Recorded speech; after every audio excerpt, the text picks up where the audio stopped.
देखिए, मैं पिछले 5-6 दिन से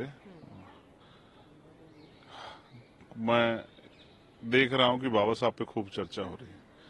चाहे वो कॉन्स्टिट्यूशन के 75 साल की गौरव यात्रा पर जो चर्चा हुई उसमें, या पिछले 3-4 दिन से जो डॉक्टर बाबा साहब के अम्बेडकर के प्रति प्रेम जो है दोनों पार्टियों द्वारा और सभी पार्टियों द्वारा दिखाया जा रहा है, तो मुझे लगा कि ये सही समय है कि जब सब लोग सहमत हैं तो बाबा साहब का जो दर्शन था उस दर्शन पे भी जो है अब सब लोग मिलकर काम करें।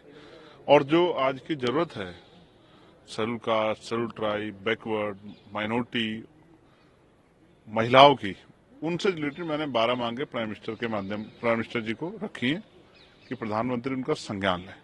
और अगर ऐसा संज्ञान इसका संज्ञान लेती हैं तो ये बस स्पष्ट हो जाएगा कि वो बाबा साहब अम्बेडकर के विचारों का भी सम्मान करते हैं। देखिए, तुलनात्मक है, सिर्फ तस्वीर उठाने से काम नहीं चलता है। मैंने सभी के लिए कहा, उनके विचारों पे चलने से ही, क्योंकि बाबा साहब अम्बेडकर ने कहा था कि मेरे मरने के बाद मुझे मरा हुआ मत समझना, जब तक संविधान जिंदा है मैं जिंदा हूं। इसलिए मैंने पत्र लिखा। ये पत्र ये साबित करेगा कि क्या भारतीय जनता पार्टी की जो के लोग हैं, देश के प्रधानमंत्री हैं, वो बाबा साहब अम्बेडकर के विचारों पे कितना चलते हैं। लेकिन बाबा साहब अम्बेडकर जी को लेकर जिस तरीके से पिछले कुछ दिनों से हंगामा, और विपक्ष की खासकर अगर बात करें, वो लगातार जो बात कर रहे थे, या जिस तरीके की आमने सामने धक्का मुक्की तक की परिस्थिति आ गई, क्या ये उचित था? नहीं, ये उचित था नहीं था, ये वो लोग बता सकते हैं जो इसमें पार्टिसिपेट कर रहे थे। विरोध तो हमने भी किया, लेकिन विरोध अपनी सीमाओं में किया, संवैधानिक मर्यादाओं में किया। डॉक्टर बाबा साहब अम्बेडकर का स्टैच्यू है, वहां जाके खड़े होकर अपना विरोध दर्ज कराया। इसलिए दर्ज कराया क्योंकि पीड़ादायक था। बाबा साहब अम्बेडकर इस देश के करोड़ों वंचित और शोषितों के लिए भगवान से कम नहीं, और उनके बारे में कुछ भी कहना, उनका किसी भी तरह का अपमान, ये स्वीकार्य नहीं है। किरण रिजिजू ने कहा है, उन्होंने आज प्रेस कॉन्फ्रेंस की, उन्होंने कहा पार्लियामेंट में जिस तरीके से ऑपोजिशन ने रकस क्रिएट किया, चलाने नहीं दिया, ये बिल्कुल भी उचित नहीं था। आप क्या मानते हैं? नहीं, इसमें सभी का रोल है। इसके लिए विपक्ष को दोष देना ठीक नहीं है। सरकार ने अपनी तरफ से पूरे हथकंडे अपनाए जिससे कि सदन ना चले, और ये सब लोगों ने देखा भी।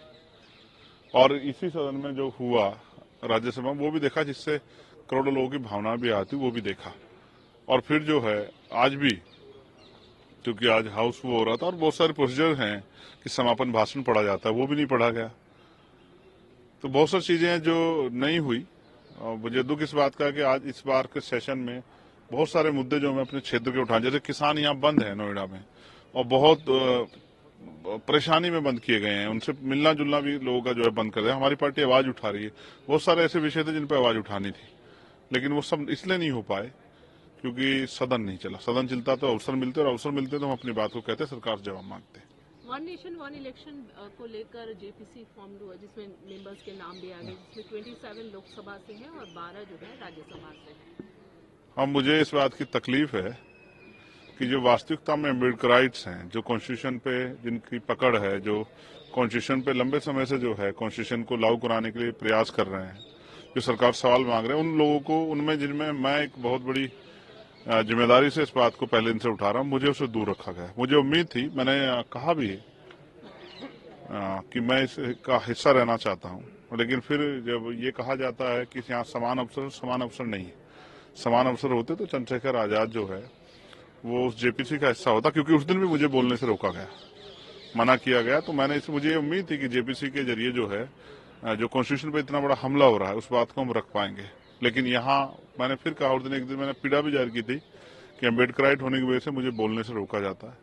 और अब जब इस जेपीसी का हिस्सा नहीं बना तो मैं समझ सकता हूँ कि मैं अपनी तकलीफ को ज्यादा शब्दों में बयान नहीं कर सकता। मुझे इस बात की पीड़ा है कि मैं उस जेपीसी का हिस्सा नहीं बन पाया। मैं वहां होता, क्योंकि सबसे बड़ा हमला है छोटी पार्टियों पे है, तो मैं अपनी बात को रख पाता।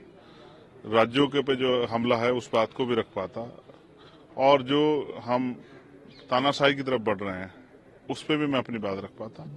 लेकिन हो सकता है क्यों नहीं अवसर मिला। मुझे तो लगता है कि मेरे जैसे लोगों को वहां जाने से रोका गया है।